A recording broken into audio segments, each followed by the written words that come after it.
All right, guys. I just want to show you real quick the day while I was plowing snow. We got about 4 inches here in Iowa today. My winch rope broke, and it's been doing it quite a bit because this plow is not set up for the machine. And what happens is anytime I hit a curb, this thing actually rolls right underneath the side by side and just breaks the rope. So I'm going to show you what to do in a pinch out when you're plowing snow, and I'm going to show you the correct way to fix these ropes. As you can see, I did the pinch method out in the driveway, and I'm going to show you how to do that quick. A knot that'll hold, and then I'll show you the correct way to do this. All right, first, guys, you just cut your rope here, and then what I usually do is I burn these ends down. And usually a good synthetic rope, it'll stick together. It has a plastic in it, so I burn this down here, get the frays off. And then what I do is you can take electrical tape, but what I like to do is put some shrink tube, shove it in some shrink tube here, get it on the end, and then pull it back about a ½ inch. And then I just shrink tube this down.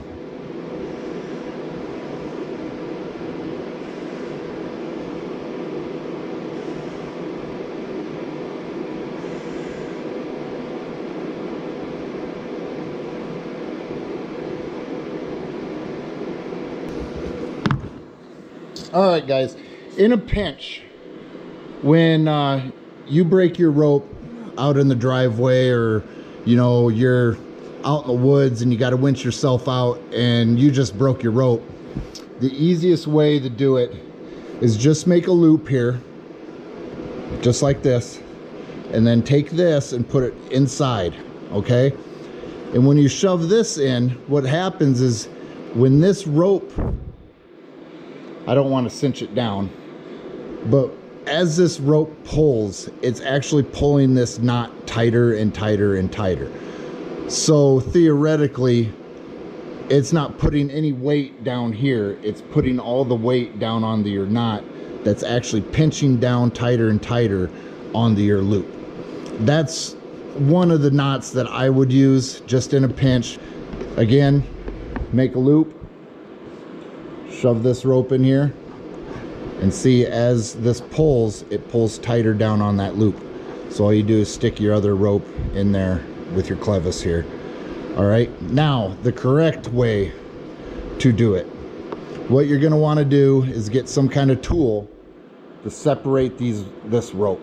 Okay, right in the center, you're going to actually start shoving the end of your rope in the center of this rope. Okay, and you want to do that about 3 or 4 times. All right, just take a screwdriver, separate these here, and shove the end of this rope right in the middle of the rope itself.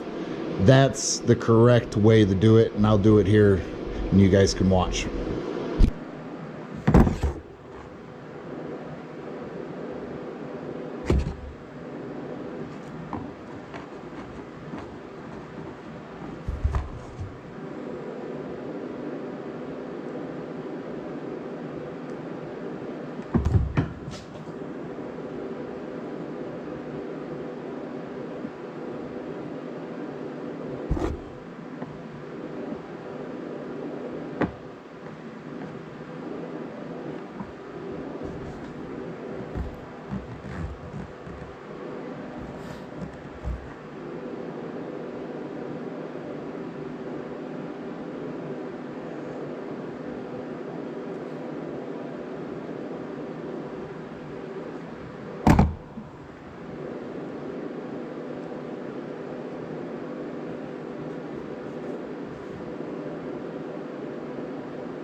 This is what's nice about the shrink tube. It's nice and hard now that I shrunk it. I don't want to lose that.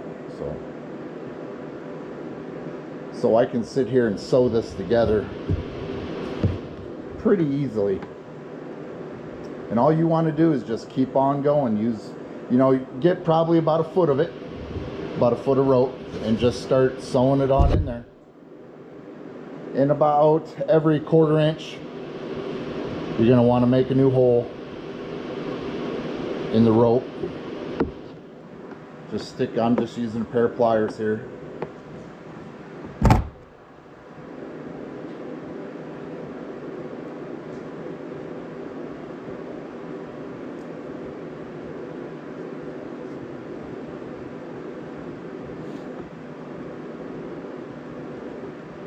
And at the end, when you get this down, you know, about 6 inches to 8 inches, you're not going to have to tie a knot. All you're going to have to do is, what a nice thing to do, what I should have done is, if I had a bigger piece of shrink tube, I would just have a piece of shrink tube here. And I might have one, I might have to look. There we go. And there you go, guys. Just do that all the way down. And then you can tape this up here, or you can use a piece of shrink tube. And I'm gonna go see if I got a piece of shrink tube here so I can do that. Well guys, I did have a piece of shrink tube big enough. I pulled it all the way down. I had to work at it a little bit. Like I said, the first method, just if you're in the woods, it will hold, but it's not as strong as this. This is the correct way to do it. So hope you learned something. Hope you have a good weekend. Thanks guys.